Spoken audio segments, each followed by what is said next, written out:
রাহমাতুল লিল আলামিন আবু বকর আর ওমরের আমল দেখে এত খুশি, আল্লাহর নবী আল্লাহর দরবারে হাত উঠে দোয়া করে, মালিক,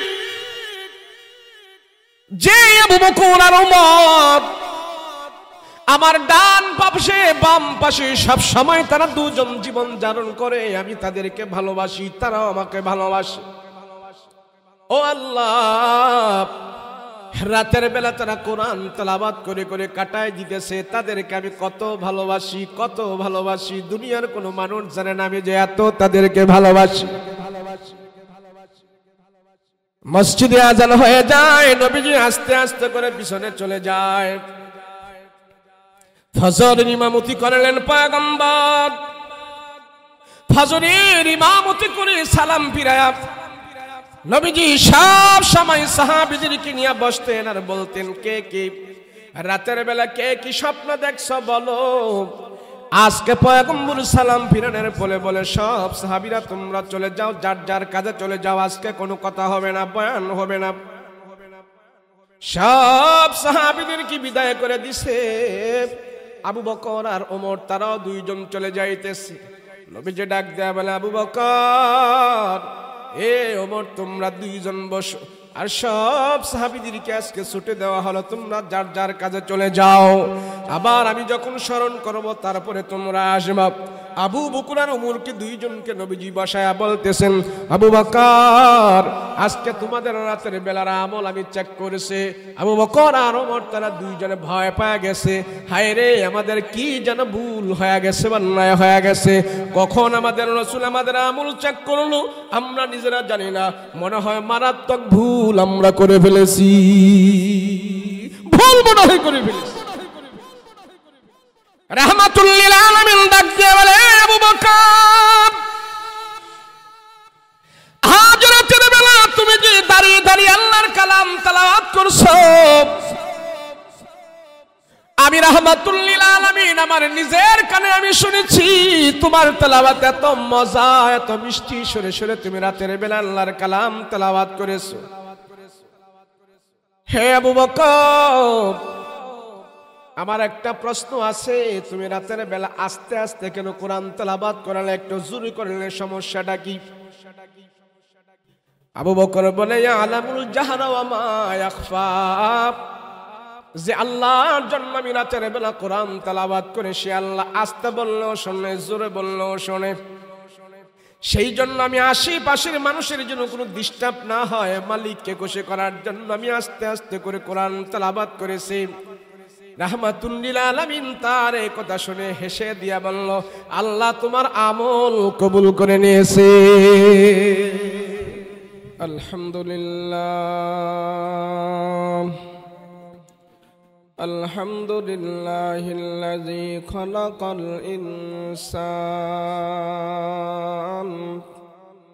ওয়া আল্লামাহুল বায়ান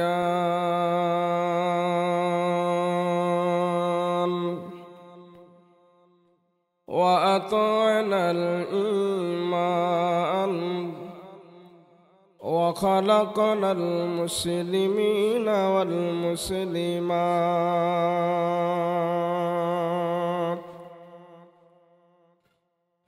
সাল্লাল্লাহু তাআলা আলাইহি ওয়া আলা আলিহি ওয়া আসহাবিহি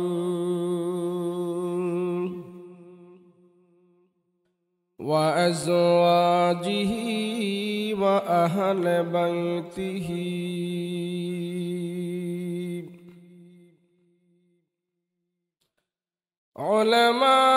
উলামাই উম্মতিহি ওয়া ফুকাহাই মিল্লাতিহি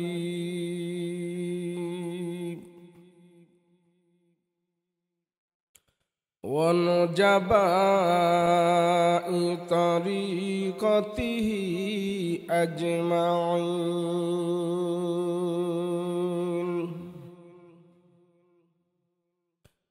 الذي أرسله الله تعالى بالحق بشيرا ونذيرا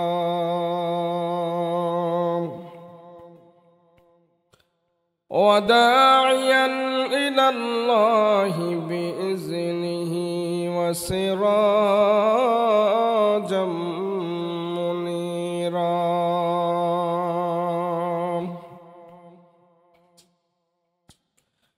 أما بعد فأعوذ بالله من الشيطان الرجيم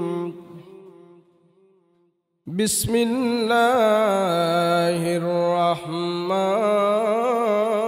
الرحيم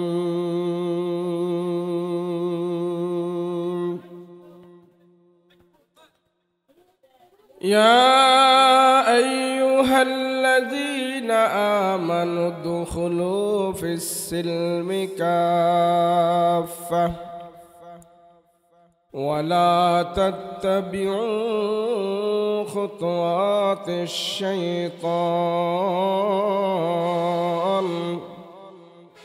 إنه لكم عدو مبين.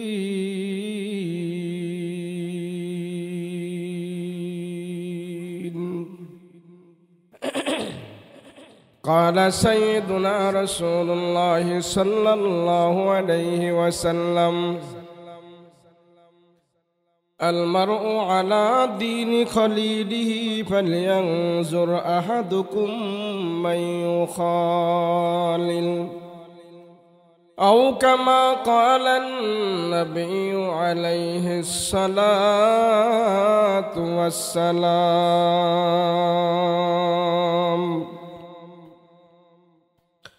وقال تعالى في شان حبيبه ومحبوبه وما أرسلناك إلا رحمة للعالمين.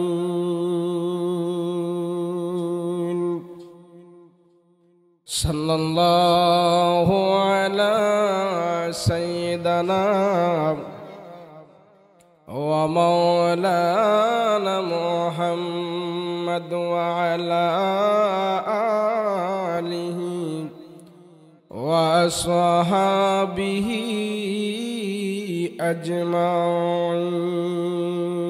أجمعين. سبحانك لا علم لنا إلا ما علمتنا إنك أنت العليم الحكيم.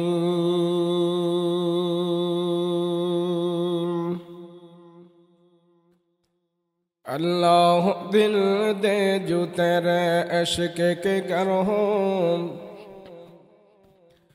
अल्लाह दिल दे जो तेरे इश्क के गर हो, दाईमी रहमत की तेरे उस पे नजर हो, दाईमी रहमत की तेरे उस पे नजर हो। दिन देख तेरे इश्क में हाल हो उसका, दिन देख तेरे इश्क में हाल हो उसका, महशर का अगर शुरू हो तो बिना खबर हो, महशर का अगर शुरू हो तो बिना खबर हो। मादर दु जहाँ गैर खुदा यार न दारिम, मादर दु जहाँ गैर खुदा यार न दारिम, जुजियाद खुदा ही चदगर कार न दारिम, जुजियाद खुदा ही चदगर कार न दारिम। मायूस नहीं अहल ज़मी अपने खता से, तकदीर बदल जाती ही मुझ तर की दुआ से, तकदीर बदल जाती ही मुझ तुर्क दुआ से ला इलाहा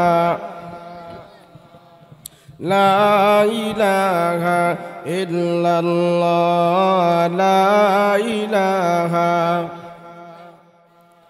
ला इलाहा इल्लल्लाह ला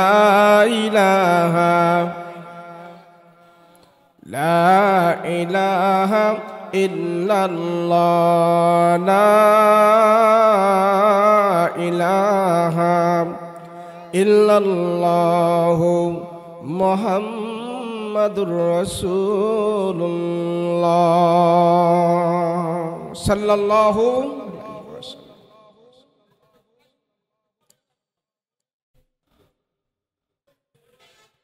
तालिमुल कुरान আলতুমিয়া এতিমখানা মাদ্রাসার উদ্যোগে ওয়াজ দোয়ার মাহফিল। আজকের মাহফিলের শ্রদ্ধাভাজন সভাপতি জনাব জাকির হোসেন সাহেব, প্রধান বক্তা হিসেবে যিনি আলোচনা করবেন হাফিজ মাওলানা মুফতি হাফিজুর রহমান সাহেব, আরও যারা আলোচনা করবেন হাফিজ মাওলানা কারি ফায়েজুল্লাহ সাহেব, আরো বিভিন্ন ওলামায়ে কেরাম আছেন। সম্মুখ পানুপবিষ্ট দিনদার মুত্তাকি পরহেজগার ভাইয়েরা, পর্দার অন্তরালে অবস্থানরত আমার শ্রদ্ধেয় মা বোনেরা, আল্লাহ পাকের দরবারে কালেমাত শুকর আদায় করছি, বলি আলহামদুলিল্লাহ।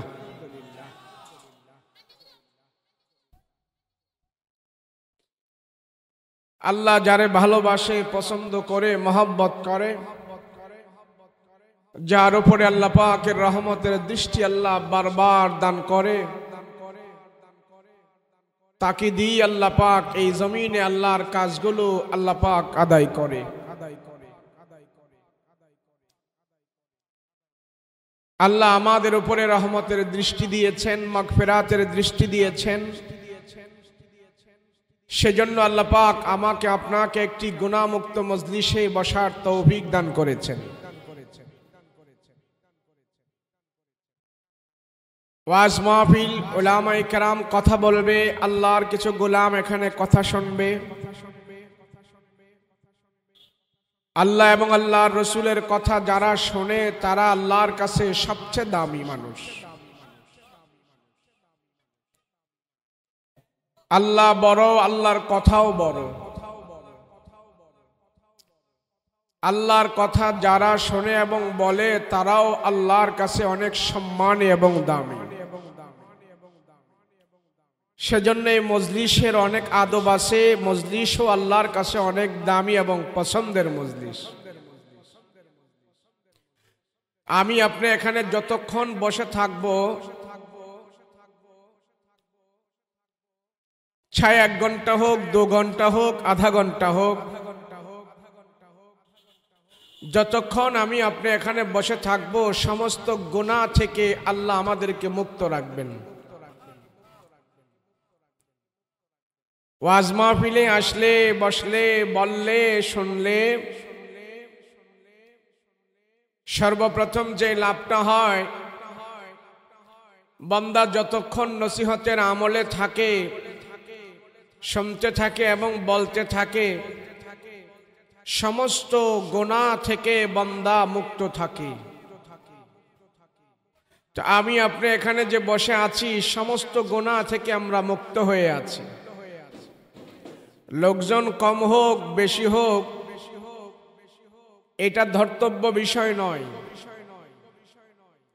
একজন যদি সামনে থাকে তাহলে একজনকে নিয়ে নসিহত করো। আগেরকার বুজুর্গরা রাস্তায় দাঁড়িয়ে থাকতেন, ঘন্টার পর ঘন্টা পার হয়ে যেত, এই রাস্তা দিয়ে একটা মানুষও আসতো না। 2-4 ঘন্টা চলে গেছে, 5-6 ঘন্টা চলে গেছে, এরপরে একজন আল্লাহর বান্দা আসছে।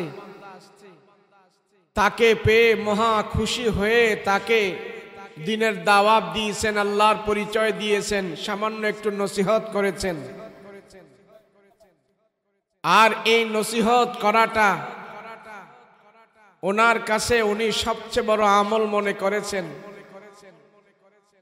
যে আজকে সারা দিনে একটা মানুষ তো পেয়েছি, তাকে আমি আল্লাহর কথা শুনিয়ে দিয়েছি। সারা দিন চলে গেছে, এখনো সারা দুনিয়া যারা সফর করে তারা দেখে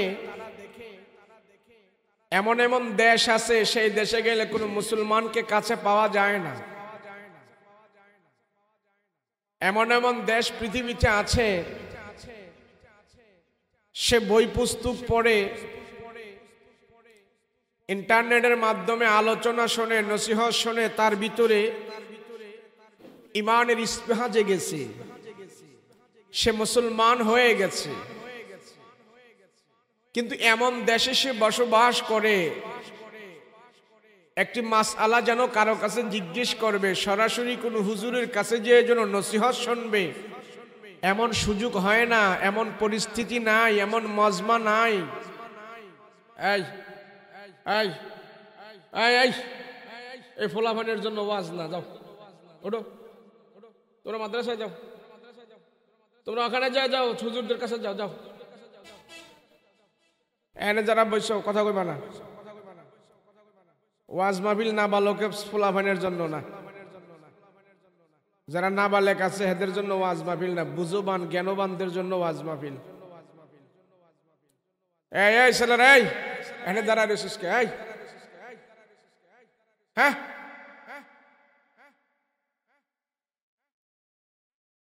আপনারা খারাপ রয়েছেন কে? হয়তো ওইদিকে যান না, ভিতরে আহেন। চেয়ারে বই রয়েছিস কে? চেয়ারে বসিস কে? উঠো, উঠো, চেয়ার সরা আনছি।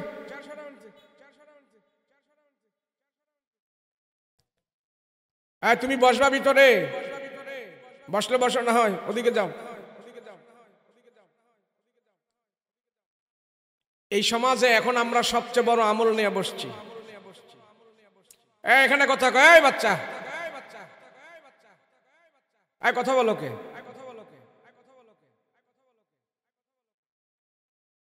এখানে আমরা যে আমল নিয়ে বসছি, এটা নবীদের আমল। কাদের আমল? নবীদের আমলে যারা হইচই করেছে এরা কাফেরের খাতায় নাম চলে গেছে। নবীরা কথা বললে এই কথার ভিতরে ডিস্টার্ব করেছে বেঈমানেরা, কিন্তু আমাদের ছেলেরা তো এটা বুঝে না। মনে করতেছে দিসি হুজুররা আসছে, কিছু বলবো বলবো শুনবো, একটা রেওয়াজ রসম একটা। আরে পৃথিবীতে সর্বপ্রথম ওয়াজ মাহফিল করছেন নবীরা। আজকে নবীরা থাকলে নবীরা কথা বলতো। ওয়াজ মাহফিল পৃথিবীতে চালু করেছেন নবীরা, নসিহত চালু করছেন নবীরা। টাকার মাধ্যমে যা না হয়, ক্ষমতার মাধ্যমে যা না হয়, নসিহতের মাধ্যমে তার চেয়ে আরো বেশি হয়।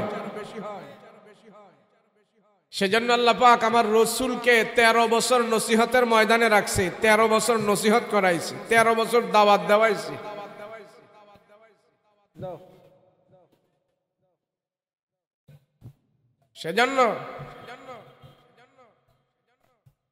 সেজন্য নসিহতের জায়গাগুলাকে আমরা, এটা এমন এক ভরা মজলিস, এখন এমন এক পবিত্র মজলিস হয়ে গেছে। আমরা এখানে আমরা আলোচনা করছি, আর আমাদের আলোচনা আল্লাহ পাক আরশে আজিমি ফেরেশতাদের সাথে করছে। নসিহত এত দামি জিনিস যে যেইভাবে শুনবে ওইভাবেই সে পাবে। যদি কেউ আমলের নিয়তে শোনে তার জিন্দেগিতে আমলে আসবে, যদি কেউ মজার নিয়তে শোনে তার জিন্দেগিতে মজায় আসবে, যদি কেউ শিখার নিয়তে শোনে তার দিলে শিখাই হবে, কেউ মাহরুম হবে না। যে যেইভাবে শোনে ওইভাবেই যাবে। সেজন্য মজলিস অল্প হোক, লোকজন সংখ্যায় কম হোক, তাতে কোনো অসুবিধা নেই। কেননা দামি জিনিস খরিদ্দার কম, দামি জিনিস সংখ্যায় কম। যেটা মূল্যবান জিনিস এটা দেখায় বেশি দেখা যায় না, দেখায় কম দেখা যায়। দেখেন না বাজারে গেলে পচা মাছে মাছি বেশি, টাটকা মাছে মাছি নাই। পচা মাছ মাছি বেশি, এর জন্য দাম বেশি না দাম কম। কিন্তু টাটকা মাছ মাছই নাই, কিন্তু দাম বেশি। ওয়াজ মাহফিল এগুলা তো মাছই কম, টাটকা জিনিস, আল্লাহর দরবারে মকবুলিয়াতের জিনিস, গুনাহ মাফের মজলিস, গুনাহ মাফের স্থান। আল্লাহ কোরআনে বলেন ওয়াসারিউ ইলা মাগফিরাতিম মির রাব্বিকুম ওয়া জান্নাতিন আরদুহা। ওয়াসারিউ, তোমরা দৌড়াও, যেখানে গেলে, যেদিকে গেলে, যে অবস্থায়, যেই জমিনে, যেই জায়গায় গেলে আল্লাহ তোমার রব তোমারে ক্ষমা দিব, ওই দিকে দৌড়াও, আল্লাহর ক্ষমার দিকে দৌড়াও। কিন্তু আমার আপনার দৌড় হয়ে গেছে জাহান্নামের দিকে, আমার আপনার দৌড় হয়ে গেছে পাপের দিকে, আমার আপনার দৌড় হয়ে গেছে আল্লাহর নাফরমানির দিকে, আমার আপনার দৌড় হয়ে গেছে দুনিয়ার লালসার দিকে, আমার আপনার দৌড় হয়ে গেছে ডিজিটালের দিকে, আমার আপনার দৌড় হয়ে গেছে দুনিয়ার চাহিদার দিকে। সেই জন্য চাহিদাও পুরো হচ্ছে না, দুনিয়া আমার ভিতরে আসছে না, সেজন্য আমার দিলের পেরেশানিও যাচ্ছে না। ওয়াসারিউ, দৌড়াও, যেদিকে গেলে তোমার রব ক্ষমা দিবে ওইদিকে দৌড়াও, যেখানে গেলে তোমার রব তোমার প্রতি খুশি হয়ে যাবে ওদিকে যাও। রব যদি ক্ষমা দিয়ে দেয় তোমার কোনো কিছুই অভাব থাকবে না, সমস্ত অভাব আল্লাহ পাক দূর করে দিবে। রবের দিকে দৌড়াও। কিন্তু আমাদের তো এই কথা বুঝে আসে না। মক্কার জাহেলদের যেমন বুঝে আসে নাই, আমাদেরও বুঝে আসে না। ঈসা আলাইহিস সালাতু ওয়াস সালাম থেকে নিয়ে আমাদের নবী পর্যন্ত 600 বছরের একটা গ্যাপ ছিল। এই গ্যাপের ভিতরে কোন নবী রাসূল দুনিয়াতে আসে নাই, আসমানি কিতাব দুনিয়াতে আসে নাই, ওয়াজ মাহফিল ছিল না, মাদ্রাসা ছিল না, মসজিদ ছিল না,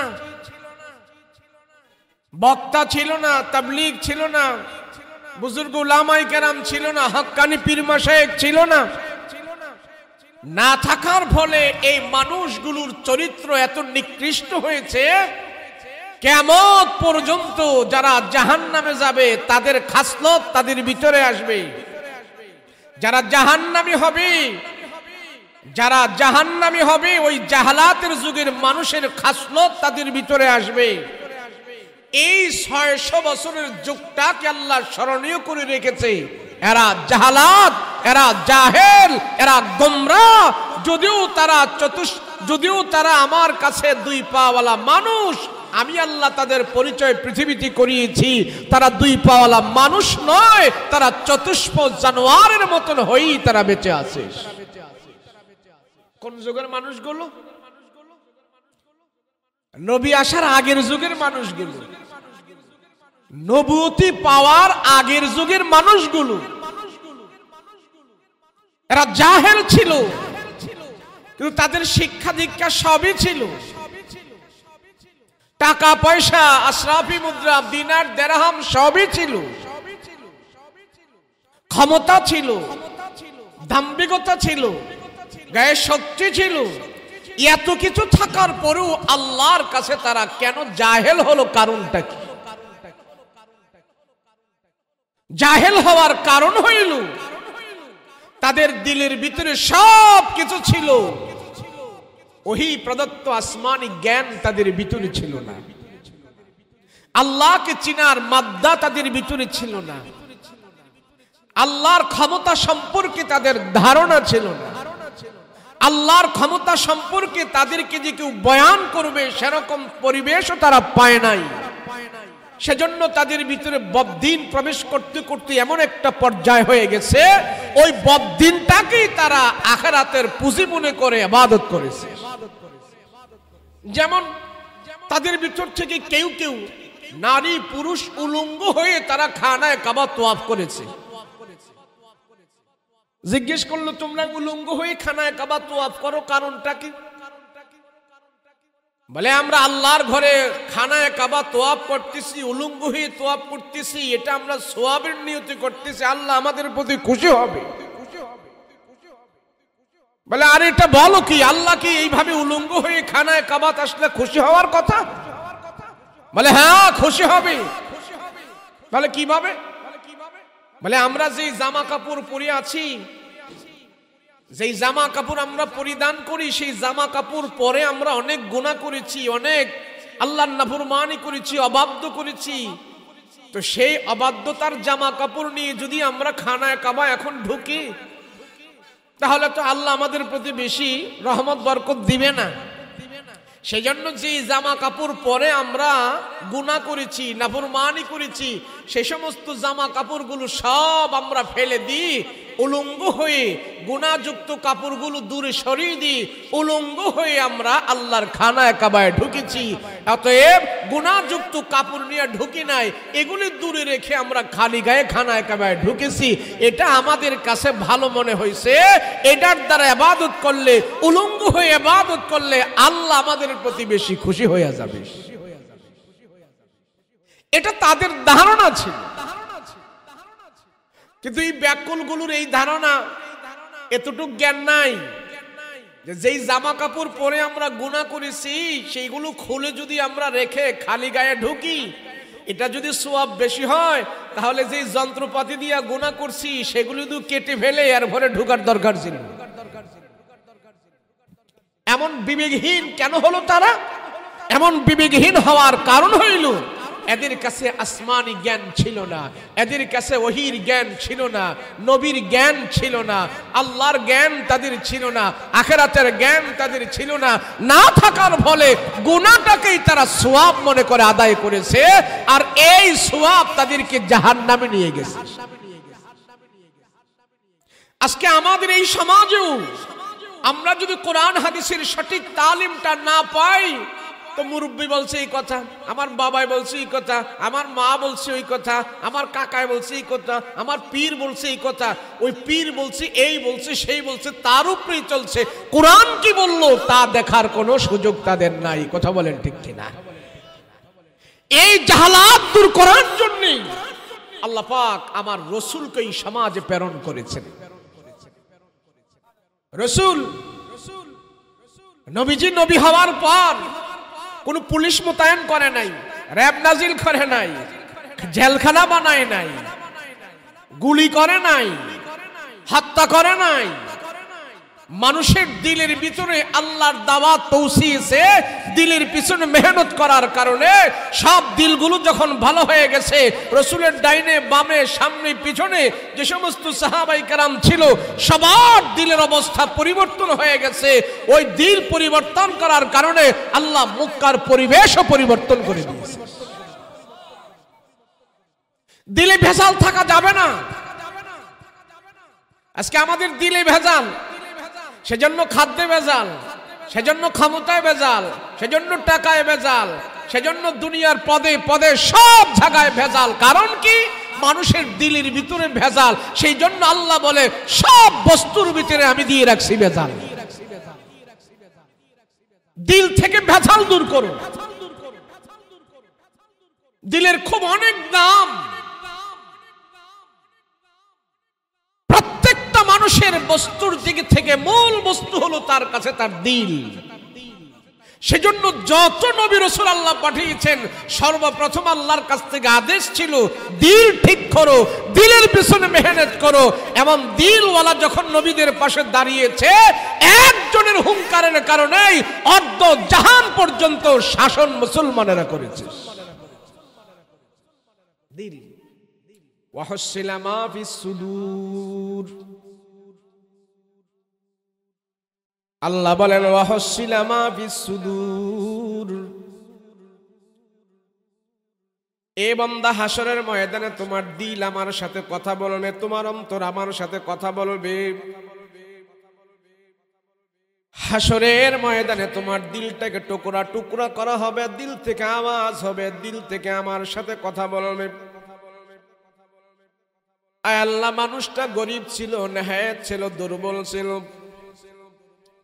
দিন মজুর ছিল, এত টাকা পয়সা বেশি ছিল না, কিন্তু তার দিলটা পরিষ্কার ছিল, গুনাহ করে নাই, হারাম খায় নাই, কষ্ট করে চলেছে। আল্লাহ হাসরবাসীদের সামনে তার দিলটাকে যখন টুকরা টুকরা করে ভাঙবে, দিলের ভেতরে যত ভালো জিনিসগুলো ছিল সব ভালো জিনিসগুলো আওয়াজ হবে, আওয়াজ হবে, দিল থেকে আওয়াজ দিতে থাকবে। আল্লাহ হাসরবাসীদের কি শোনায় বলবে, দেখো দেখো বান্দারে, দুনিয়াতে কেউ সম্মান দেয় নাই, কেউ ইজ্জত দেয় নাই, কিন্তু তার দিল আমার সাথে কি কথা বলে দেখো। তার দিলটা এত পবিত্র ছিল, তার দিল পবিত্র থাকার কারণে যদিও মানুষটা গরিব, দিনমজুর, শ্রমিক, ব্র্যান্ডাইভার, রিক্সাওয়ালা, শিল্পপতির 500 বছর আগে আমি আল্লাহ তার জান্নাতের ব্যবস্থা করে দিচ্ছি। দিল ভালো।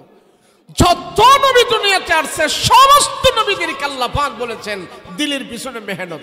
একজন নবীও পৃথিবীতে এসে কোনো আইন জারি করে নাই, কোনো রুল জারি করে নাই, নিয়ম জারি করে নাই, কঠোর হয় নাই, দিলের পিছনে মেহনত করেছে। আর আশেপাশে যখন নাকি কয়েকজন দিলওয়ালা হয়ে গেছে, এই কয়েকজনের মাধ্যমেই আল্লাহ তামাম দুনিয়ার বুকে দিনের দাওয়াত পৌঁছায় দিয়েছে। দিলের অনেক দাম। কোরআনে কারীমের একটা দিল আছে। কোরআনে কারীমের দিল হলো সূরা ইয়াসিন, যে একবার তেলাওয়াত করে আল্লাহ তারে 10 খতম কোরআনের সওয়াব দান করে দেয়। কেন? সে দিল তেলাওয়াত করে ফেলেছে। দিল। রাসূল বলেন, যার দিলের ভিতরে বদদিনী জাহালাত আছে, ওই জাহালাতের কারণে আস্তে আস্তে করে তারে গোমরাহের দিকে নিয়ে যাবে। লম্বা টুপি আছে, পাগড়ি আছে, জুব্বা আছে, পাঞ্জাবি আছে, দান খয়রাত আছে, তাহাজ্জুদের নামাজও আছে, নফল চাষ আওয়াবিন এশরাকও আছে, কিন্তু দিলের ভিতরে বদদিনী আছে। দুনিয়ার বাহ্যিক যত আমল আমার থাকে, কিন্তু দিলের ভিতরে খারাপিয়ার বদদিন। ওই বদদিন খারাপির কারণে আল্লাহ তারে মুনাফিক বানায়া কবরে নেবে, মুনাফিক হয়ে যাবে কবরে। আমার নবী রাহমাতুল লিল আলামিনের ডাইনে বামে সামনে পিছনে অনেক জুব্বাওয়ালা, পাঞ্জাবি, দাড়ি, টুপি ওয়ালা ছিল, নামাজ পড়তো, রাসূলের সাথে জামাতে নামাজ আদায় করত। নবীজি তাদের পাগড়ি দেখে, জুব্বা দেখে, নবীজি তাদের হাতে তাসবিহ দেখে, তারা কোরআন তেলাওয়াত করে। এই বাহ্যিক দৃষ্টিটা দেখে নবীজি তাদেরকে মহব্বত করে, নবীজি তাদেরকে ভালোবাসে। কিন্তু পয়গম্বরের সাথে এক দস্তরে তারা খানা খায়, কিন্তু তাদের দিলের ভিতরে বক্রতা। কাফেরদের সমাজে, কাফেরদের মিটিং গিয়ে তারা রাসূলের বিরোধিতা করে, কিন্তু আল্লাহর রাসূলই বিরোধিতার খবর জানে না, শুধু তার বাহ্যিক দৃষ্টি দেখে তাদেরকে ভালোবাসে। আল্লাহ তাদের বাহ্যিক দৃষ্টিও দেখে, তাদের ভিতরের দৃষ্টিও দেখে, অন্তরও দেখে, বাহ্যিক দেখে। সেই জন্য আল্লাহ পাক আমার পয়গম্বরকে জানায় দিলেন, ও রহমতের নবী, আপনার ডান আর বাম পাশে কিছু এমন এমন লোক আছে, দেখায় তারা ডেকোরেশন আপনাকে দেখায় ভালো, কিন্তু তাদের ভিতরে বজ্জাত, ভিতরে হারামি, আর বাহিরে ভালো ভিতরে খারাপ। এমন মানুষদেরকে আমি আল্লাহ তাদের নাম দিয়েছি মুনাফিক। জাহান্নামের অতল অচিন গভীর নিচে আমি আল্লাহ তাদের স্থান করে দিয়েছি মুনাফিক। নির্বাচনের আগে খুব লম্বা দাড়ি রাখে, পাঞ্জাবি পরে, টুপি লাগায়, মসজিদে যায়, নামাজ পড়ে, কোলাকুলি করে, আসে না? নির্বাচন চলে গেলে দাড়ি ছুটু করে ফেলে, মাথায় টুপি লাগায় না, পাঞ্জাবিও লাগায় না, নামাজও পড়ে না। এর নাম হলো মুনাফিক, এর নাম হলো ধর্ম ব্যবসায়ী। আল্লাহ তাদেরকে হুঁশিয়ার করে বলেছে, তোমরা যে ওয়াদা করেছো ওয়াদা পুরা করো না। কথায় কথায় মিথ্যা বলো, সিজন আসলে তোমাদের মাথায় টুপি উঠে, পাঞ্জাবি উঠে, সব উঠে। জেনে রাখো আমি আল্লাহ তোমাদের স্থান জাহান্নামের অতল গভীর নিচে করে দিয়েছি, জান্নাতে যেতে পারবে না। দিল ঠিক করো, সব ঠিক হয়ে যাবে। মুসলমান ভাইরা রে আমার, মক্কার জাহালাত দূর করার জন্য, জাহেলদের দিল পরিবর্তন করার জন্য রাহমাতুল লিল আলামিন কি আল্লাহ পাক তিনটা জিনিস দিয়েছে পয়গম্বরে, তিনটা জিনিসের মাধ্যমে আপনি মক্কার জাহালাত দূর করবেন, জাহেলদের দিল ঠিক করবেন। রব্বানা ওয়াবাস ফীহিম রাসূলাম মিনহুম ইয়াতলু আলাইহিম আয়াতিকা ওয়া ইউআল্লিমুহুমুল কিতাবা ওয়াল হিকমাতা ওয়া ইউযাক্কিহিম ইন্নাকা আনতাল আজিজুল হাকীম।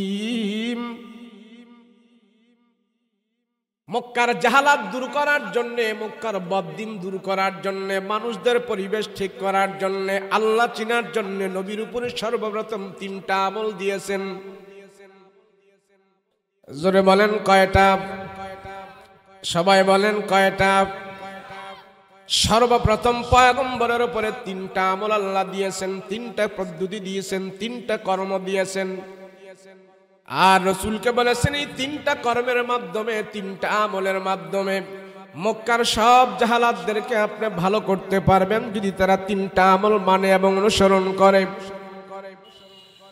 কেমন জাহালাত তাদের ভিতরে ছিল, কেমন বাদদিন তাদের ভিতরে ছিল, সেই বাদদিন কঠিন পরিস্থিতি আমার নবীজি তিন আমলের মাধ্যমে ভালো করেছে। জাহালাতের যুগের অবস্থা আমি বর্ণনা করে বোঝানো যাবে না। আইয়ামে জাহেলিয়াতের যুগকে কিয়ামতের আগ পর্যন্ত সমস্ত মানুষ স্মরণ করবে। এত বড় বদদিন, এত বড় জাহালাত তাদের ভিতরে ছিল। খানায় কাবা তারা উলঙ্গ হয়ে তোয়াফ করত, এটা তাদের কাছে সোয়াব মনে করত। যাদের বাড়িতে বড় বড় মদের ঢাম থাকতো, যে বেশি বেশি করে মদ খাইতে পারত, তারে সবাই সেলুট দিত, ভালোবাসত। আমরা যদি ছেলে মেয়ে বিয়ে করাইতে যাই, বিয়ে শাদী করাইতে যাই, ছেলের বাড়িতে যে মেয়ের পক্ষরা দেখাশোনা করে পরিবেশটা কেমন, তাদের ঘর বাড়িটা কেমন, বংশ কেমন, পড়াশোনা কেমন, ভদ্র কেমন, নম্র কেমন। আর জাহালাতের যুগের মানুষেরা দেখতো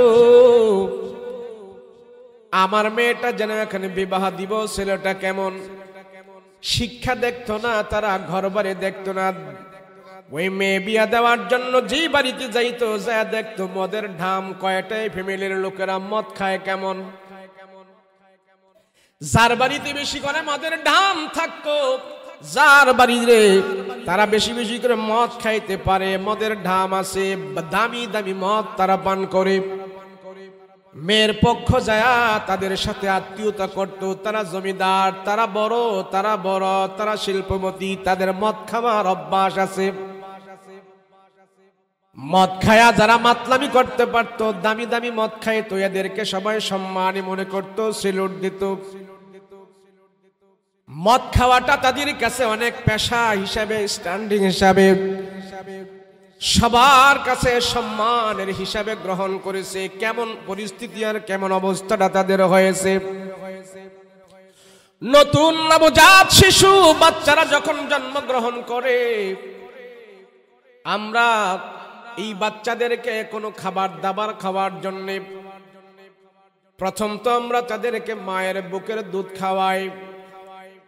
তারপরে বাহিরের খাবার যখন খেতে যায়, এই বাচ্চাদেরকে আমরা বাহিরের খাবার উদ্বোধন করি। আমরা হক্কানি বুজুর্গ আলেমের মুখের মধ্যে কোনো ভালো জিনিস চিবায়া সেই রসটা, সেই ছবলাটা আমরা বাচ্চাকে খাওয়াই। বাহিরের খাবার আমরা উদ্বোধন করি, এটাকে বলা হয় তাহনিক। নবীজির সামনে নবজাত শিশু বাচ্চাদেরকে নিয়ে আসতেন, আল্লাহর রাসূল তাহনিক করাইতেন খেজুর দিয়া। খেজুর একটু চিবায়া চিবায়া সেই রসটা বাচ্চার মুখে দিয়া দিত। যাও যাও বাহিরের খাবার দিয়া বিসমিল্লাহ করে দিলাম। আর জাহালাতের যুগের মানুষেরা বাচ্চাকে বাহিরের খাবার দিয়া উদ্বোধন করত। দামি একটু মদ হাতের মধ্যে নিয়ে আঙ্গুল দিয়া বাচ্চার মুখের মধ্যে লাগায়া দিত। জাহালাত ছিল এটা। এই জাহালাত দূর করার জন্য আল্লাহ পাক রব্বুল আলামিন পয়গম্বরের কাছে আয়াত নাযিল করে জানাই দিলেন, রাহমাতুল লিল আলামিন পয়গম্বর, আমি আল্লাহ আপনার উপরে যে কোরআন নাযিল করলাম, ইয়াতুলু আলাইহিম আয়াতিক। ও রহমতের নবী, আমি যে আয়াত আপনাকে দিলাম সেই আয়াতগুলো আপনি তেলাওয়াত করেন। কোরআনে কারীমের তেলাওয়াতের জন্য আমার পয়গম্বরকে আদেশ করেন, নবী গো আপনি কোরআনের তেলাওয়াত করেন, কোরআনের তেলাওয়াত করেন, কোরআনের তেলাওয়াত করেন। যদি আমার দিল থেকে জাহালাত দূর করতে হয়, দিলের ভিতরে যদি প্রশান্তি লাভ করতে হয়, আল্লাহ বলেন কোরআনের আয়াত তেলাওয়াত করতে থাকো, কোরআনের আয়াত তেলাওয়াত করতে থাকো। কোরআনের আয়াত নাজিল হওয়ার পর আল্লাহ আমার রাসূলকে আদেশ করেন আপনি আয়াত তেলাওয়াত করবেন, ব্যাখ্যা পড়ে, বিশ্লেষণ পড়ে, তাফসীর পড়ে। আগে হইল রাসূল আপনার কাছে কোরআনের তেলাওয়াত। এই তেলাওয়াত যখন নাকি আপনি করবেন, কাফেরদের অন্তরের ভিতরে যে পাথর গাঁথা আছে, পাথরের মতন যে অন্তরগুলো শক্ত হয়ে আছে, কোরআনের তেলাওয়াত যখন তারা গভীর মনোযোগ দিয়ে শুনবে, ওই কঠিন পাথরের মতন দিলগুলো আমি আল্লাহ তাআলা কোরআন তেলাওয়াতের বরকতে আমি তাদের অন্তরগুলো মোমের মতো নরম করে দেব। আগে তেলাওয়াত। রাহমাতুল লিল আলামিন খানা কাবার পাশে যখন নাকি কোরআনের তেলাওয়াত করে, কাফের মুশরিকরা আমার পয়গম্বরের কোরআন তেলাওয়াত শোনার জন্য ঘন্টার পর ঘন্টা তারা দাঁড়িয়ে থাকতো। কোরআনের তেলাওয়াত গুলো যখন নাকি তারা মনোযোগ সহকারে শুনতো, তখন তাদের মনটা নরম হয়ে যেত, নবীজির উপরে তারা রাগ হতো না, গোসা করতো না।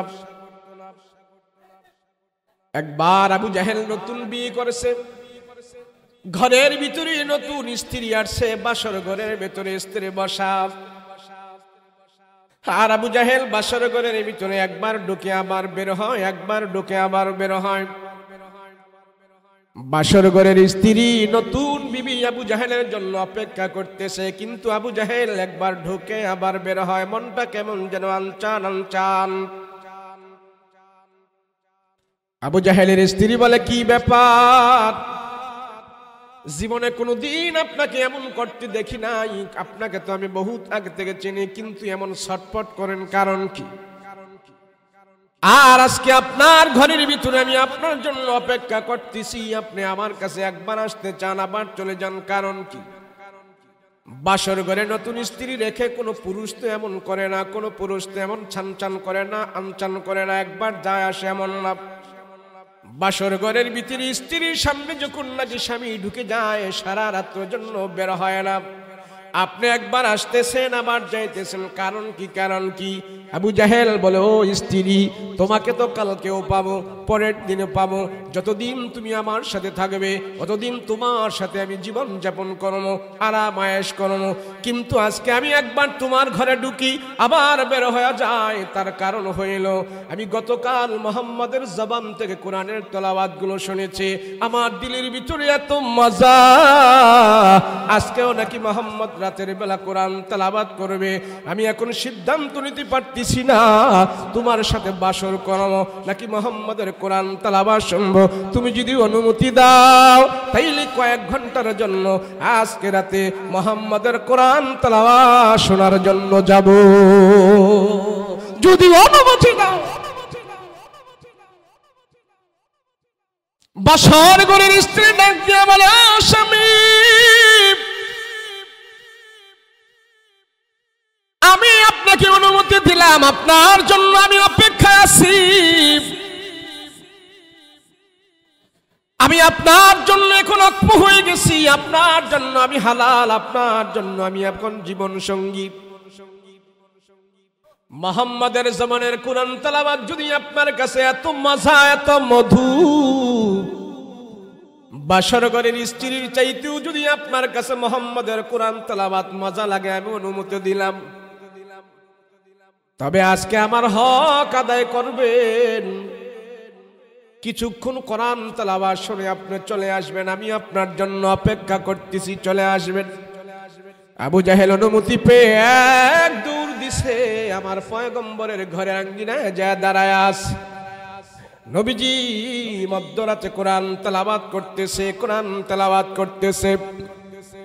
আবু জাহেল আমার পয়গম্বরের ঘরের আঙ্গিনায় দাঁড়িয়ে দাঁড়িয়ে পয়গম্বরের কোরআন তেলাওয়াত শুনতেছে আর চোখের পানি ছেড়ে ছেড়ে কান্না করে, আওয়াজ করে না।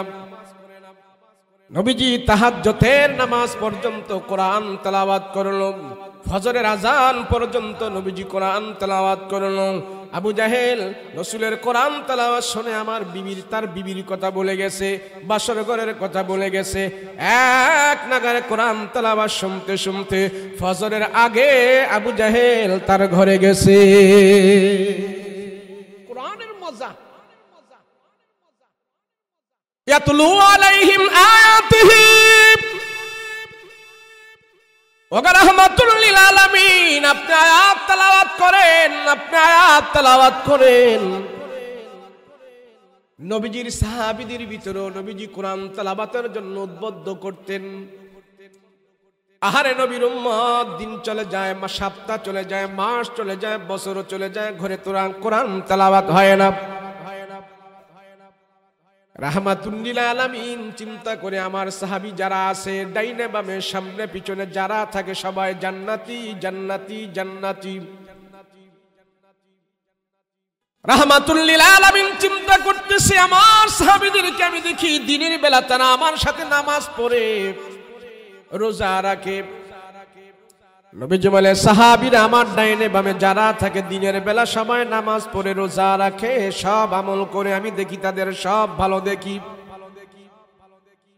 নবীজি চিন্তায় পড়ে গেল আমার সাহাবীরা রাতের বেলা কোন আমল করে, রাতটা কেমনে তারা কাটায়, আমি কেমনে বুঝবো? আমার সাহাবীরা তো দিনের বেলা আমার সাথে ভালোই থাকে, আমলের দ্বারা তারা দিনটা পরিপূর্ণ করে দেয়, নামাজ পড়ে, তাসবিহ তাহলিল আদায় করে, দাওয়াতের মেহনত করে, কিন্তু রাতের বেলা আমার সাহাবীরা কোন আমল করে? আমার সাহাবীদের আমলটা আমি একটু দেখতে হবে। রাতের বেলা কি নাক ডিগে ঘুমায় নাকি আমার সাহাবীরা আমল করে রাত্রটা কাটায়? এখন নবীজি চিন্তা করলেন কোন সাহাবীর আমল চেক করবে, কোন সাহাবীর বাড়িতে যাবে, কার আমল নবীজি চেক করবে। চিন্তায় পড়ে গেল। আল্লাহর নবী রাহমাতুল লিল আলামিন মনে মনে ভাবলেন সবার আমল চেক করা যাবে না। আমার ডান পাশে যে সাহাবী, বাম পাশে যে সাহাবী, দুনিয়াতে আমার দুইজন মন্ত্রী আছে, আকাশে আমার দুইজন মন্ত্রী আছে। দুনিয়াতে হইলেন আবু বকর আর ওমর, আকাশে হলেন জিবরাইল আর মিকাইল। আমার প্রধান দুই সাহাবীর আমলটা আমি চেক করব। রাতের বেলা তারা কি নাক ডেকে ঘুমায় নাকি তারা অন্য কোনো ইবাদত করে? দুই সাহাবীর আমল চেক করার জন্য নবীজি ঘর থেকে বের হয়েছে। হাঁটি হাঁটি পা পা করি পয়গম্বর রাহমাতুল লিল আলামিন মসজিদ নববীর ভিতরে গেল। সেখানে যায় দেখে আবু বকর আর ওমর যেখানে থাকে, আস্তে আস্তে করে মসজিদ নববীর কোনায় যায় দেখতেছেন, ঘরের মসজিদের দরজায় যায় দেখতেছে ওই কোনারে একজন মানুষ সেখানে আস্তে আস্তে করে দাঁড়িয়ে দাঁড়িয়ে মিটি মিটি সুরে কোরআন তেলাওয়াত করতেছেন। আস্তে আস্তে করে সেখানে যায় দেখতে পাইলেন এটা আবু বকরের কণ্ঠের কোরআন তেলাওয়াত। মসজিদের এক কোনায় যায় আস্তে আস্তে করে আবু বকর দাঁড়ায় দাঁড়ায় তাহাজ্জুদের নামাজে কোরআন তেলাওয়াত করতেছে। রাহমাতুল লিল আলামিন ঘর থেকে এসে আবু বকরের আমল চেক করার জন্য যখন আবু বকরের পেছনে দাঁড়াইলো, নবীজি দেখতেছে আবু বকরের নামাজের মধ্যে আছে, কোরআন তেলাওয়াত করতেছে। আবু বকরের আওয়াজটা আস্তে আস্তে করে পড়তেছে আর ওই কোনারে কে যেন জোরে জোরে কোরআনের তেলাওয়াত করতেছে। নবীজি লক্ষ্য করে দেখলো সেই মোটা কণ্ঠের আওয়াজটা হইলেন আমার ওমর রাদিয়াল্লাহু আনহু। দুই সাহাবী দুই কোনারে আমল করতেছে। আল্লাহর নবী রাহমাতুল লিল আলামিন নবীর প্রিয় সাহাবী আবু বকর, যার জন্য আল্লাহ জান্নাতের 8টা দরজা খুলে দিয়েছে, 8টা দরজা থেকে আবু বকরকে আহ্বান করা হবে, হালুম্মা ইয়া আবা বকরিন, ও আবু বকর আপনি আমার গেট দিয়া ঢোকেন, আমার দরজা দিয়া ঢোকেন। আপনার জন্য জান্নাতের 8টা দরজা খোলা আছে, আপনি যেই দরজা দিয়ে প্রবেশ করবেন জান্নাতের ভিতরে আপনার ইচ্ছা যেই কোনো দরজা দিয়ে আপনি ঢুকতে পারেন। ও আবু বকর রাতের বেলা ঘুমায় না, কোরআন তেলাওয়াত করতেছে। কোরআন তেলাওয়াত করে নবীজি আবু বকরের পিছনে আস্তে আস্তে যা দাঁড়ায় রইলেন। আবু বকর যেন টের না পায়। দীর্ঘক্ষণ পর্যন্ত দেখলেন আবু বকর লম্বা রুকু করতেছে, লম্বা সিজদা করতেছে, কোরআনের তেলাওয়াত করতেছে, আর নবীজি পিছনে দাঁড়ায় দাঁড়ায় শুনতেছে। আল্লাহর পয়গম্বর হাত উঠে আল্লাহর দরবারে বলতেছেন, আল্লাহ, আমার আবু বকর রাতের বেলা নাক টেনে টেনে ঘুমাইতে পারতো, আরামের ঘুম ঘুমায় না, রাতের বেলা দাঁড়িয়ে দাঁড়িয়ে কোরআনের তেলাওয়াত করতেছে। আমি আবু বকরের কোরআন তেলাওয়াত শুনে এত খুশি, আল্লাহ তুমি আবু বকরের প্রতি খুশি হয়ে যাও। আবু বকরের আমল দেখি, রাতের বেলা কোরআন তেলাওয়াতের আমল দেখে আমি আবু বকরের জন্য খুশি হয়ে গেলাম, আল্লাহ তুমি নিজেও আবু বকরের জন্য খুশি হয়ে যাও। এই দোয়া করে রাহমাতুল লিল আলামিন আবার ওমর রাদিয়াল্লাহু আনহু এখানে আসলো। ওমর রাদিয়াল্লাহু আনহুর কাছে এসে দেখে ওমর মোটা কণ্ঠে জোরে জোরে কোরআন তেলাওয়াত করতেছে। ওমরের আমল দেখো পয়গম্বর খুশি হয়ে গেছে। এমন মুহূর্তে মদিনার মসজিদে আজান হয়ে গেল। নবীজি আবার আস্তে আস্তে করে পিছনে চলে আসলেন, যাতে করে তাদের আমল যেন আমি পয়গম্বর চেক করলাম, আবু বকর আর ওমর যেন আমার আগমনের খবর তারা টের না পায়, তারা যেন টের না পায়। রাহমাতুল লিল আলামিন আবু বকর আর ওমরের আমল দেখে এত খুশি, আল্লাহর নবী আল্লাহর দরবারে হাত উঠে দোয়া করে, মালিক, যে আবু বকর আর ওমর আমার ডান পাশে বাম পাশে সব সময় তারা দুজন জীবন ধারণ করে, আমি তাদেরকে ভালোবাসি, তারাও আমাকে ভালোবাসে। ও আল্লাহ, রাতের বেলা তারা কোরআন তেলাওয়াত করে করে কাটায় দিতেছে, তাদেরকে আমি কত ভালোবাসি, কত ভালোবাসি, দুনিয়ার কোনো মানুষ জানে না আমি যে এত তাদেরকে ভালোবাসি। মসজিদে আজান হয়ে যায়, নবীজি আস্তে আস্তে করে পিছনে চলে যায়। ফজরের ইমামতি করলেন পয়গম্বর, ফজরের ইমামতি করে সালাম ফিরায়া নবীজি সব সময় সাহাবীদেরকে নিয়ে বসতেন আর বলতেন, কে কি রাতের বেলা কে কি স্বপ্ন দেখছো বলো। আজকে পয়গম্বর সালাম ফিরানোর বলে বলে সব সাহাবীরা তোমরা চলে যাও, যার যার কাজে চলে যাও, আজকে কোনো কথা হবে না, বয়ান হবে না। সব সাহাবীদেরকে বিদায় করে দিছে। আবু বকর আর ওমর তারাও দুইজন চলে যাইতেছে। নবীজি ডাক দেয়া বলে, আবু বকর, এ ওমর, তোমরা দুইজন বসো। আর সব সাহাবীদেরকে আজকে ছুটি দেওয়া হলো, তোমরা যার যার কাজে চলে যাও, আবার আমি যখন স্মরণ করব তারপরে তোমরা আসবা। আবু বকর আর ওমরকে দুইজনকে নবীজি বসায়া বলতেছেন, আবু বকর, আজকে তোমাদের রাতের বেলার আমল আমি চেক করেছি। আবু বকর আর ওমর তারা দুইজনে ভয় পেয়ে গেছে, হায় রে, আমাদের কি যেন ভুল হয়ে গেছে, অন্যায় হয়ে গেছে। কখন আমাদের রাসূল আমাদের আমল চেক করলো আমরা নিজেরা জানি না, মনে হয় মারাত্মক ভুল আমরা করে ফেলেছি, ভুল মনে হয় করে ফেলেছি। রাহমাতুল লিল আলামিন ডাক দিয়ে বলে, আবু বকর, আজ রাতের বেলা তুমি যে দাঁড়িয়ে দাঁড়িয়ে আল্লাহর কালাম তেলাওয়াত করছো, আমি রাহমাতুল লিল আলামিন আমার নিজের কানে আমি শুনেছি তোমার তেলাওয়াত এত মজা, এত মিষ্টি সুরে সুরে তুমি রাতের বেলা আল্লাহর কালাম তেলাওয়াত করেছো। হে আবু বকর, আমার একটা প্রশ্ন আছে, তুমি রাতের বেলা আস্তে আস্তে কেন কোরআন তেলাওয়াত করালে, একটু জোরে করলে সমস্যাটা কি? আবু বকর বলে, ইয়ালামুল জাহরা ওয়া মা ইয়াখফা, যে আল্লাহর জন্য আমি রাতের বেলা কোরআন তেলাওয়াত করে, সে আল্লাহ আস্তে বললেও শোনে, জোরে বললেও শোনে। সেই জন্য আমি আশেপাশের মানুষের জন্য কোনো ডিস্টার্ব না হয়, মালিককে খুশি করার জন্য আমি আস্তে আস্তে করে কোরআন তেলাওয়াত করেছি। রাহমাতুল লিল আলামিন তার এই কথা শুনে হেসে দিয়া বলল, আল্লাহ তোমার আমল কবুল করে নিয়েছে।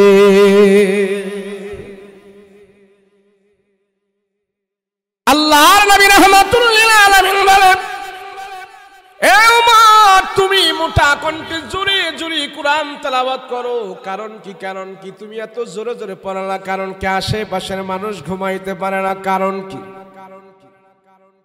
হযরত ওমর বলে, ইয়া রাসূলুল্লাহ, আমার দিলের ভিতরে একটা অভ্যাস সব সময় জাগ্রত হয়। বলে, কি অভ্যাস?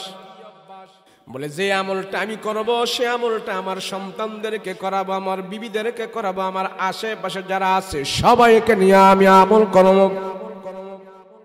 সেই জন্য আমি বাড়িতে যখন ঘুমাই, বাড়িতে ঘুমানোর সময় আমি তাহাজ্জুদের নামাজে জোরে জোরে কোরআন তেলাওয়াত করি, যাতে করে আমার কোরআন তেলাওয়াত শুনে আমার বাচ্চা কাচ্চা সন্তানেরা এবং আমার বিবিরা পর্যন্ত যেন তারা ঘুমায় না থাকে। আমার কোরআন তেলাওয়াত শুনে শুনে যেন তারা জাগ্রত হয়ে আল্লাহর দরবারে তারাও যেন তাহাজ্জুদের নামাজে কোরআন তেলাওয়াত করতে থাকে। ইয়া রাসূলুল্লাহ, ইয়া হাবিবাল্লাহ, আমি যখনই তাহাজ্জুদের নামাজ পড়ি, আর রহমতের নবী, আমার নামাজ আমি একা একা পড়বো না, আমার সন্তানদেরকে নিয়ে পড়াই। সেই জন্য আমার জবান থেকে আমি মোটা কণ্ঠে কোরআনের তেলাওয়াত করি। আল্লাহ ডাক দেয়া বলে, আবু বকর, মাওলার সাথে তোমার এত গভীর সম্পর্ক, এত প্রেম, এত মহব্বত, সে আল্লাহ কি তুমি খুশি করার জন্য তুমি যে পন্থাটা অবলম্বন করলে এটার জন্য আল্লাহ তোমার প্রতি রাজি। আর তুমি যে চিন্তা ভাবনা করেছো, তোমার এই চিন্তা ভাবনার জন্য আল্লাহ তোমার প্রতি খুশি আর রাজি।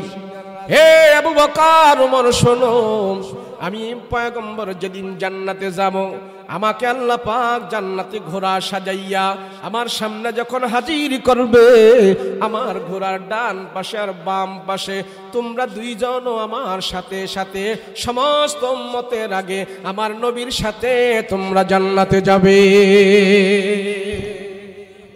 কোরআন তেলাওয়াত। সেজন্য আল্লাহ বলেন, ইয়াতুলু আলাইহিম আয়াতিকা ওয়া ইউআল্লিমুহুমুল কিতাবা ওয়াল হিকমা ওয়া ইউযাক্কিহিম ইন্নাকা আনতাল আজিজুল হাকীম। এই তিনটা জিনিসের কথা এখানে বলা হয়েছে। এক নম্বরে আল্লাহ পাক বললেন কোরআনের তেলাওয়াত, দুই নম্বরে বললেন ওয়া ইউআল্লিমুহুমুল কিতাবা ওয়াল হিকমা, তিন নম্বরে বলা হয়েছে ওয়া ইউযাক্কিহিম। ওয়া ইউআল্লিমুহুমুল কিতাব ওয়া ইউযাক্কিহিম, যেই জায়গায় তিনটা জিনিস পাওয়া যায় ওই জায়গাকে আল্লাহ কবুল করে নেয়। যেই প্রতিষ্ঠানে তিনটা জিনিস পাওয়া যায় সেটাকে আল্লাহ পাক কবুল করে। যেই জায়গার ভিতরে আল্লাহ পাকের তিনটা হুকুম প্রতিষ্ঠিত হয় সেই সমাজকে আল্লাহ গ্রহণ করে নেয়। যেই প্রতিষ্ঠানে তিনটা জিনিস হয় সেই প্রতিষ্ঠানকে আল্লাহ গ্রহণ করে নেয়। যে মানুষের অন্তরের ভিতরে তিনটা মাদ্দা থাকে আল্লাহ তারে কবুল করে নেয়। যে অন্তরের ভিতরে তিনটা জিনিস প্রতিষ্ঠিত থাকে আল্লাহ তার অন্তর জান্নাতের জন্য ওয়াকফ করে ফেলে। তিনটা জিনিস, এক নম্বর হইল কোরআনের তেলাওয়াত, দুই নম্বরে ওয়া ইউআল্লিমুহুমুল কিতাব, কোরআন তুমি তেলাওয়াত করেছো, তেলাওয়াত করা তোমার এখন তোমার উপরে দায়িত্ব। প্রতিদিন তেলাওয়াত করো, তেলাওয়াত অনুযায়ী তুমি আমল করো, কোরআন অনুযায়ী তুমি আমল করো। সে আমল করার পর আবার তুমি ওয়াইযাক্কিহিম, তোমার নফসের প্রতি তুমি খবর রাখো। তিনটা জিনিস যার ভিতরে থাকে তাই সে অন্তরকে আল্লাহ তাআলা কবুল করে নেয়। তিনটা জিনিস যে সমাজে থাকে সেই সমাজকে আল্লাহ কবুল করে নেয়। দেখেন মাদ্রাসাগুলো আছে, প্রতিষ্ঠানগুলো আছে, যত মাদ্রাসা আছে বিশেষ করে কওমি মাদ্রাসাগুলো, বেসরকারি মাদ্রাসাগুলো, সেখানে কোরআনের তেলাওয়াত হয়। রাতের বেলা ওঠে সন্তানেরা তাহাজ্জুদের নামাজ পড়ে, এরপরে হুজুররা খবর রাখে কোন ছেলেটা সিগারেট খায়, কোন ছেলেটা নেশা করে, কোন ছেলেটা বাজে কথা বলে, কোন ছেলেটা গুনাহ করে। এই খবর রেখে রেখে তাদেরকে মোবাইল চালাইতে দেয় না, ওযুবিহীন থাকতে দেয় না। এই ছেলেগুলার গুনাহ থেকে দূরে রাখে, কোরআন তেলাওয়াত করে তাদেরকে দূরে রাখে, তাদের দিলগুলো ঠিক রাখে। ওই ইউআল্লিমুহুমুল কিতাব, কিভাবে আমল করলে আল্লাহ খুশি হয়। এই মাদ্রাসাগুলোর ভিতরে আমলের তালিম দেওয়া হয়, কোরআনের তেলাওয়াত করা হয়, গুনাহ থেকে ছাত্রদেরকে মুক্ত রাখা হয়। আল্লাহ বলেন এই ঘর আমি আল্লাহ কবুল করে নিয়েছি এবং তাদের দ্বারাই দুনিয়ার ভিতরে রহমত আর বরকত আমি আল্লাহ দান করে দেব। যদি মাদ্রাসা না থাকতো এই সমাজে আমি বলি বাংলাদেশের মানুষ এত আরামে এসে তোমরা চলতে পারতাম না, এত আরামে এসে আমরা দুনিয়াতে থাকতে পারতাম না। আমার মনে হয় এই হাফজখানাগুলো না থাকলে রাতের আধারে 2টা-3টা বাজে উঠে ছেলেরা যদি আল্লাহর কোরআন তেলাওয়াত না করতো, এই বাংলাদেশের ভিতরে একের পর এক আল্লাহ বড় বড় আযাব আর গজব দিয়ে আমাদেরকে ধ্বংস করে দিত। তার বাস্তব জ্বলন্ত প্রমাণ হলো প্রতি বছর ভূমিকম্প হয়, শেষ রাতে ভূমিকম্প হয়, যেখানে ভূমিকম্প হয় খবর নিলে দেখা যায় যে এই মাদ্রাসাগুলো হেফজখানা আছে, এই হেফজখানার ছেলেরা ভূমিকম্পের খবর পায় না। পরীক্ষিত যেই জমিন আল্লাহ নাড়াচাড়া দিয়ে দেয়, সেই জমিনের অবাধ্য অত্যাচার যখন বেশি বেশি হয়, সেই জমিনের প্রতি আল্লাহ একের পর এক আযাব দেয়। সেই আযাব আর গজব দূর করার জন্যই কোরআনের তেলাওয়াত ছাড়া, কোরআনের হুকুম ছাড়া, কোরআনের আইন ছাড়া অন্য কোনো শক্তি দিয়ে সে আল্লাহর গজবের মোকাবেলা করা সম্ভব নয়। কিন্তু আমরা পারি নাকি? বছর বছর চলে যায়, আমার ঘরে আমার ছেলে আমার মেয়ে কোরআন তেলাওয়াত করে না, কথা বলেন ঠিক কিনা? কিন্তু আমার সম্পর্ক যদি প্রতিষ্ঠানের সাথে থাকে, আমার সম্পর্ক যদি মাদ্রাসার সাথে থাকে, আমার যেই হাড় ভাঙা রক্ত পানি সব ক্ষয় করে আমি 2তলা-3তলা বিল্ডিং করেছি আমার সন্তানের জন্য, আমার মৃত্যুর পরে সেই ঘর থেকে কোরআনের আওয়াজ আমার কবরে যাবে না, কিন্তু আলহামদুলিল্লাহ এই মাদ্রাসা থেকে আমার কবরে কোরআনের আয়াতের তেলাওয়াতের আওয়াজ যাবে, কথা বলেন ঠিক কিনা? সেজন্য মাদ্রাসার জন্য সবাই আমরা একমুখী হব। মাদ্রাসাকে উন্নয়নের জন্য কোরআনের তেলাওয়াত যদি এখন সব সময় তেলাওয়াতের আওয়াজ বাজতে থাকে, আমার মেহনতের যারা যদি এখানে সব সময় কোরআনের তেলাওয়াতের আওয়াজ জারি থাকে, আল্লাহর ফজলে এই আওয়াজ আমি থাকবো না একদিন, আমি থাকবো কবরে, এই আওয়াজ আল্লাহ নেক বানিয়ে আমার নাজাতের উসিলা করে আমার কবরের মধ্যে পৌঁছে দিবে। তাহলে মাদ্রাসার সাথে সম্পৃক্ত থাকার দরকার আছে না? আরে ভাই, বাংলাদেশ এখন এমন একটা দেশ, এই দেশের ভিতরে বর্তমানে 2 লক্ষের উপরে কোরআনের হাফেজ তৈরি হয়ে গেছে। এটা একটা শিশু রাষ্ট্র, এই বাংলাদেশ এটা একটা শিশু রাষ্ট্র। সারা পৃথিবীর মুখে বাংলাদেশ এমন উজ্জ্বল দৃষ্টান্ত নজির স্থাপন করেছে, লক্ষ লক্ষ কোটি কোটি মানুষ যেখানে বসবাস করে, আয়তনের ক্ষেত্রে দিয়ে বাংলাদেশ থেকে আরো অনেক বড় বড় দেশ আছে, কিন্তু ওই দেশের ভিতরে এত কোরআনের হাফেজ নাই, জীবন্ত কোরআন ওই দেশে নাই। সবচেয়ে পৃথিবীর মুখে এখন বাংলাদেশ ফার্স্ট হয়েছে। এই দেশের জমিনে, এই দেশের ভিতরে, এই দেশের মাটিতে জীবন্ত কোরআন 1-200 নয়, 2 লক্ষের উপরে বাংলার জমিনে জীবন্ত কোরআন আছে। এজন্য সারা বিশ্বে মুসলমানের ছেলেরা আরব কান্ট্রিতে যেই দেশের ভিতরে কোরআনের প্রতিযোগিতা হয়, সেই দেশে 120টা দেশ, 100 দেশ, 200 দেশ, 150 দেশ, সব দেশের ছেলেরা কোরআন প্রতিযোগিতা দিতে যায়। আর বাঙালিও যখন নাকি সেই কোরআন প্রতিযোগিতায় অংশগ্রহণ করে, সারা বিশ্বের মুসলমানদের ছেলেদের কাছে একটা আতঙ্ক হয়ে থাকে, বাঙালির সামনে কোরআন তেলাওয়াত করে আমরা প্রথম প্রাইজ নিতে পারবো না। মনে হয় এই প্রতিযোগিতায় বাংলাদেশের ছেলেরাই কোরআন তেলাওয়াতে ফার্স্ট প্রাইজ নিয়ে যাবে। সৌদি আরবে যেই কোরআন তেলাওয়াত হয়, কোরআন তেলাওয়াতের পুরস্কার বিতরণ অনুষ্ঠান হয়, যেই কেরাত প্রতিযোগিতা হয়, কোরআন তেলাওয়াতের যেই মাজমা হয়, সৌদি আরবের ভিতরে ওই সৌদি আরবের হাফেজেরা, সৌদি আরবের কোরআনের হাফেজেরা তারা চায়া থাকে বাঙালি ছেলের মুখের দিকে সে কত সুন্দর করে বাঙালি কোরআন তেলাওয়াত করতে থাকে। অথচ তাদের দেশে কোরআন নাজিল হয়েছে, তাদের দেশে নবী এসেছে, মক্কা মদিনায় কোরআন নাজিল হয়েছে, কোরআন নাজিলের পাহাড় তাদের দেশে আছে, কোরআন নাজিলের মরুভূমি তাদের দেশে আছে, মক্কা আছে, মদিনা আছে। তারা সচক্ষে দেখেছে পাহাড়ের চিপায় চাপায় কোন জায়গায় কোথায় কোরআনের আয়াত নাজিল হয়েছে, তারা সেখানে সরাসরি বরকত গ্রহণ করেছে। কিন্তু সেই দেশের ভিতরে যে বাঙালি ছেলেরা কোরআন তেলাওয়াত করে ফার্স্ট পুরস্কার নিয়ে তারা বাংলাদেশে চলে আসে। কিন্তু আমরা তো বাংলাদেশে বাস করি, আমাদের এখন এমন অবস্থা হয়ে গেছে নিজেদের খবর আমাদের নিজের কাছে নাই।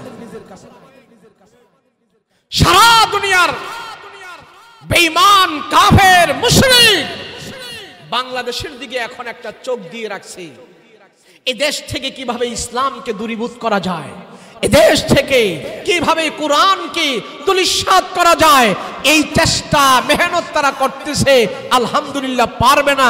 এই দেশে এখন টুপিওয়ালার সংখ্যা বহুত হয়ে গেছে। এই দেশে যদি কোনো কিছু করতে হয় টুপিওয়ালাদেরকে বাদ দিয়া করা সম্ভব নয়। জান বাজি রেখে আমরা কোরআনের পক্ষে সব সময় থাকব, এমন প্রতিজ্ঞা করা হাজার হাজার লাখ লাখ রাসূলুল্লাহ সাল্লাল্লাহু আলাইহি ওয়াসাল্লামের রূহানি সন্তান আলেমেরা এই দেশে তৈরি হয়ে গেছে।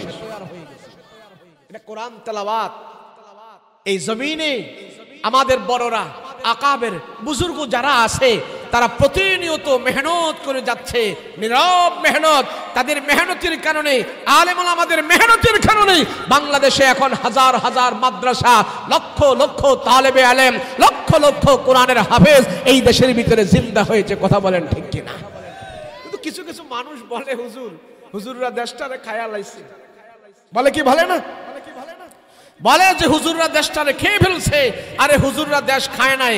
হুজুররা যদি দেশ খাইতো তাহলে এই দেশে এত মাদ্রাসা হতো না, এত মসজিদ হতো না, এত আলেম হতো না, এত হাফেজ হতো না। কথা বলেন ঠিক কিনা?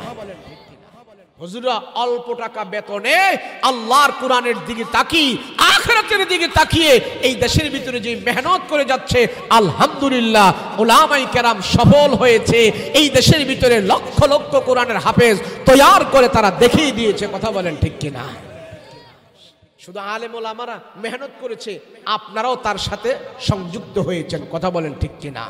এদেশের পাবলিক, দেশের জনসাধারণ, তাদের দিলের ভিতরে কোরআনের একটা মহব্বত আছে, ধর্মীয় ভাব তাদের ভিতরে আছে, আলেম ওলামাদের মেহনত আছে।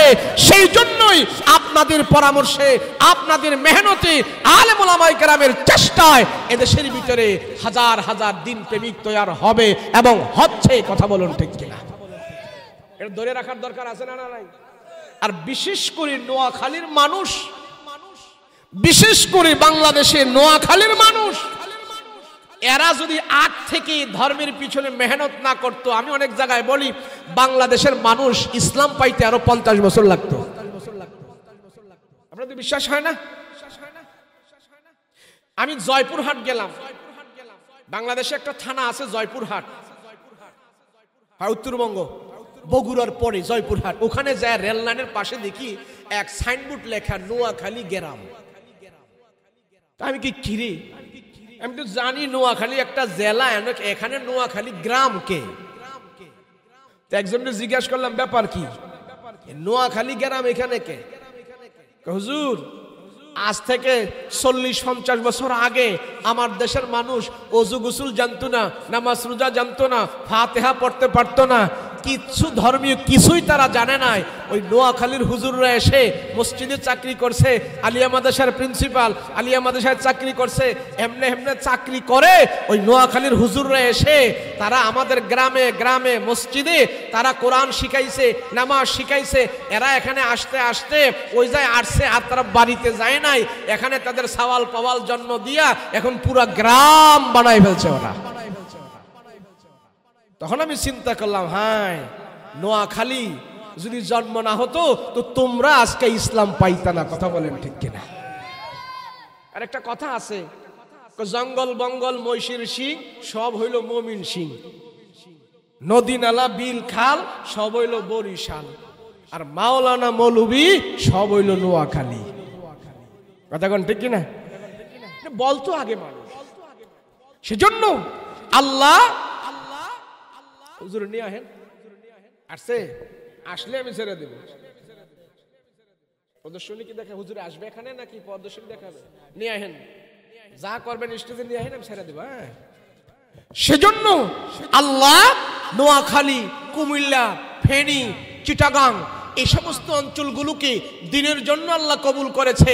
ধর্মীয় জ্ঞানও আল্লাহ দিয়েছে, দুনিয়াদারিও দিয়েছে, আখিরাতও দিয়েছে।